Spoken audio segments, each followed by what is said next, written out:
Hello everyone, जदि आपणकर घर के भी सोमवार दिन गेस्ट बोले आउछन आउ आपन सोमवार दिन नॉनवेज करबार के नहीं चाहबार तो ई रेसिपीटा के थरे ट्राई करी देखबे।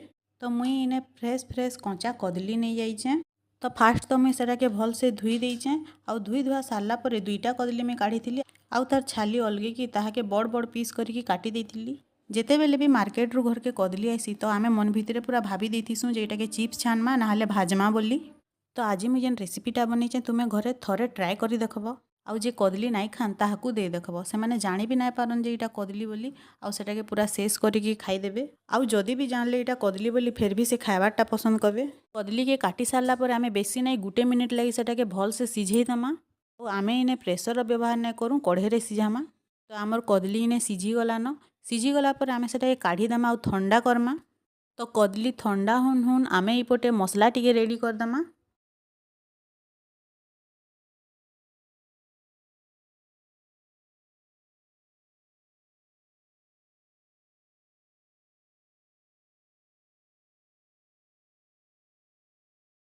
मसला काढ़ी आनला परे ग्राइंडर गिनारे जेन टिके टिके मसला लगी से पानी टिके देकी गुलिकी सेटा काढ़ी आनमा। आउ सेथरे आमे मिसेई देमा 3 चामच बेसन तार सांगरे जुआणी टिके हाथे मगदी देमा पकेदेमा आउ टिके नून पकेदेमा।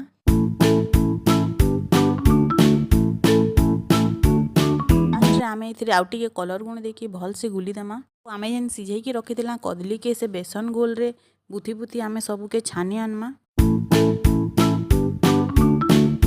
परे आमे गुटे कढ़ई रे तेल टिके नेकी जीरा टिके देदमा। जीरा फुटी आसले सेथरे मसला देकी तार संगे कलर गुंड हल्दी देकी भल से मसला के आमे कसी देमा। तो देखो तुमे जदि मसलाटा एंता होचे बोले इटा मसला रेडी नुहे हेबारता जदि एंता हैला न बोले इटा मसला रेडी हो गला न तो एहे दे आमे इथिरे दे देमा टमाटो। टमाटो देला परे आमे सेथरे नून टिके देकी टमाटो पूरा बिलबार तक आउ थरे कसी देमा। बिली साइले आमे सेथरे पानी देकी सेटा के भल से फुटामा आउ फुटी आसले सेथरे जेन आमे छानी की रखिथिला कदली सेटा के दे देमा आउ थरे फुटे देमा। लास्ट तार ऊपर धनिया पतर देकी रेडी हो जिबा हमर कदली तरकारी। हमें इटा भातर संगे ख कि रुटीर संगे ख दुही थिरे ही बहुत भल लागसी। तो घरे थरे ट्राए करी देखबो। Thank you.